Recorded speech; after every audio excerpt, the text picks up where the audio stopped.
అడ్డుకుంది. అప్పట్లో వ్యవహారం మీడియాకు చేరడంతో నాటి బాపట్ల డిఈఓ ఆదేశాల మేరకు వాళ్ళిద్దరిని స్కూల్లోకి అనుమతించింది. అయితే నాటి నుంచి ఇద్దరు ఉపాధ్యాయులకు వేతనాలు రాకుండా యాజమాన్యం అడ్డుపడుతోంది.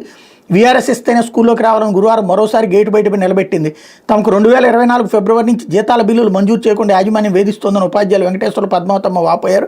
కాగా ఉపాధ్యాయులని వేధించిన ఎయిడెడ్ స్కూల్ యాజమాన్యంపై చర్యలు తీసుకొని ఏపీ టీచర్స్ గిల్డ్ ఓ ప్రకటనలు డిమాండ్ చేసింది అన్నటువంటి వార్తని హైలైట్ చేశారు. లేకపోతే ఆంధ్రజ్యోతి గదుల్లోనూ గోల్మాల్ గోవింద అంటూ టీటీడీ కాటేజీలు గెస్ట్ హౌస్లు బుకింగ్ స్కామ్, జగన్ జమానాలో భారీ కుంభకోణం, దాతలకు ఏటా కొన్ని రోజులు ఉచిత వసతి, 20 ఏళ్లు దాటితే డోనర్ల లేఖలు చెలవు, అయినా వారి పేరుతో నకిలీ లేఖల సృష్టి, దళారులతో కొందరు సిబ్బంది కుమ్మక్కు, ఆన్లైన్లో ఉచితంగా గదులు బుకింగ్, భక్తుల నుంచి సొమ్ముల వసూలు, 5 ఏళ్ల పాటు చెలరేగిన గదులు మాఫియా, 200 పైగా కాటేజీలు దుర్వినియోగం, కాదేదే అవినీతికి అనర్హం, దాచుకునేందుకు ఏ చిన్న ఛాన్స్ దొరికినా దోపిడీనే, కొండలపైన కొండ మీద దేవుడిపైన వదిలేది లేదు.